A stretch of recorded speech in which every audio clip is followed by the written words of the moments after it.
ये तो इसको कहते हैं, ये तो जोक ऑफ द ईयर है।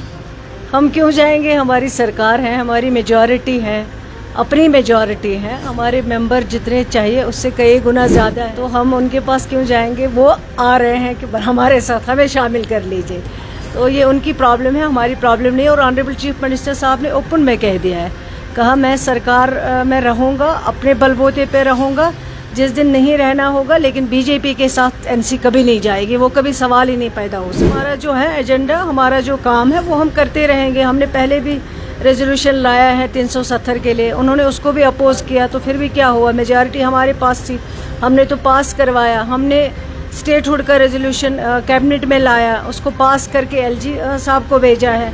उनको क्या करना है वो उनकी प्रॉब्लम है, हमारी प्रॉब्लम नहीं है। हम जो करते हैं, हमारे पास मेजॉरिटी है, हमने पास करें। एमएलए भी बांधे, असेंबली सेशन पे लगने वाला है महाराज मलिक, क्या आप चाहते हैं कि वो असेंबली में होने चाहिए? हाँ, होने चाहिए। पब्लिक रिप्रेजेंटेटिव हैं, लोगों ने उनको वोट दिया है, असेंबली में आएंगे, लोगों की बात करेंगे, होना चाहिए असेंबली में, क्यों नहीं होना चाहिए। शुक्रिया। तीनों कैंडिडेट्स जो भी सिलेक्ट किए गए हैं, जो भी पार्टी ने फैसला किया है, तो उनके नाम ऑलरेडी आए हुए हैं। वो नाम आप सबने सुने हैं। आप चौथे पे इंशाल्लाह फिर भी उस पर डिस्कशन होगा, क्या आगे करना होगा वो भी किया जाएगा फैसला। कांग्रेस ने कहा कि हमारे साथ कोई डेलिब्रेशन नहीं हुई, उनकी भी मीटिंग इस वक्त चल रही है, बताया जा रहा है कि कांग्रेस अपना सपोर्ट विड्रॉ कर रही है। अब उनकी मर्जी है, वो तो आप उन्हीं से पूछ लीजिए, क्योंकि मैं तो उनके बारे में क्या बता सकती हूँ, वो क्या फैसला करेंगे। लेकिन मीटिंग्स तो कई हुई हैं, डिस्कशन होना है, डिस्कशन हुआ भी है, उसमें कोई दो राय नहीं है।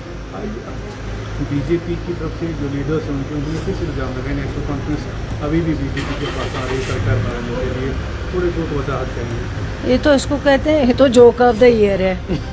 हम क्यों जाएंगे, हमारी सरकार है, हमारी मेजॉरिटी है, अपनी मेजॉरिटी है, हमारे मेंबर जितने चाहिए उससे कई गुना ज़्यादा है, तो हम उनके पास क्यों जाएंगे। वो आ रहे हैं कि हमारे साथ हमें शामिल कर लीजिए, तो ये उनकी प्रॉब्लम है, हमारी प्रॉब्लम नहीं। और ऑनरेबल चीफ मिनिस्टर साहब ने ओपन में कह दिया है, कहा मैं सरकार में रहूँगा, अपने बलबूते पे रहूँगा, जिस दिन नहीं रहना होगा, लेकिन बीजेपी के साथ एनसी कभी नहीं जाएगी, वो कभी सवाल ही नहीं पैदा हो सकता है। उन्होंने ये भी कहा कि अगर नेशनल कॉन्फ्रेंस रेजोल्यूशन लाते हैं स्टेटहुड के असेंबली में, हम उसको अपोज करेंगे, विरोध करेंगे उसका। चले, वो क्या कहते हैं वो उन्हीं से पूछ लीजिए। हमारा जो है एजेंडा, हमारा जो काम है वो हम करते रहेंगे। हमने पहले भी रेजोल्यूशन लाया है 370 के लिए, उन्होंने उसको भी अपोज किया, तो फिर भी क्या हुआ, मेजॉरिटी हमारे पास थी, हमने तो पास करवाया। हमने स्टेटहुड का रेजोल्यूशन कैबिनेट में लाया, उसको पास करके एलजी साहब को भेजा है।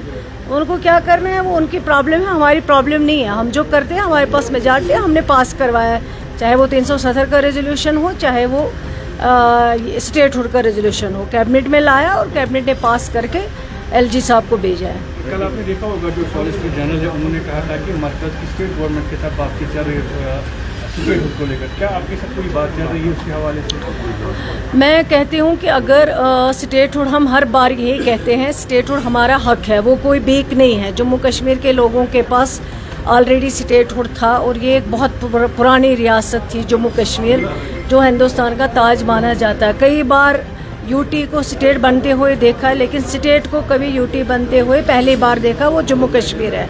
तो ऑनरेबल सुप्रीम कोर्ट को जम्मू कश्मीर के लोगों के हक में फ़ैसला लेना चाहिए, और ये कोई बीक नहीं है। हमें ऑनरेबल सुप्रीम कोर्ट से उम्मीद है कि वो जो फैसला करेंगे जम्मू कश्मीर के लोगों के हक में करेंगे, और उसमें कोई भीख मांगने वाली बात नहीं है। स्टेटहुड हमारा हक है, और वो हक हमें वापस करना चाहिए। शुक्रिया। एमएलए भी बांधे, असेंबली सेशन पे लगने वाला है महाराज मलिक, क्या आप चाहते हैं कि वो असेंबली में होने चाहिए? हाँ, होने चाहिए। पब्लिक रिप्रेजेंटेटिव हैं, लोगों ने उनको वोट दिया है, असेंबली में आएंगे, लोगों की बात करेंगे, होना चाहिए असेंबली में, क्यों नहीं होना चाहिए। शुक्रिया।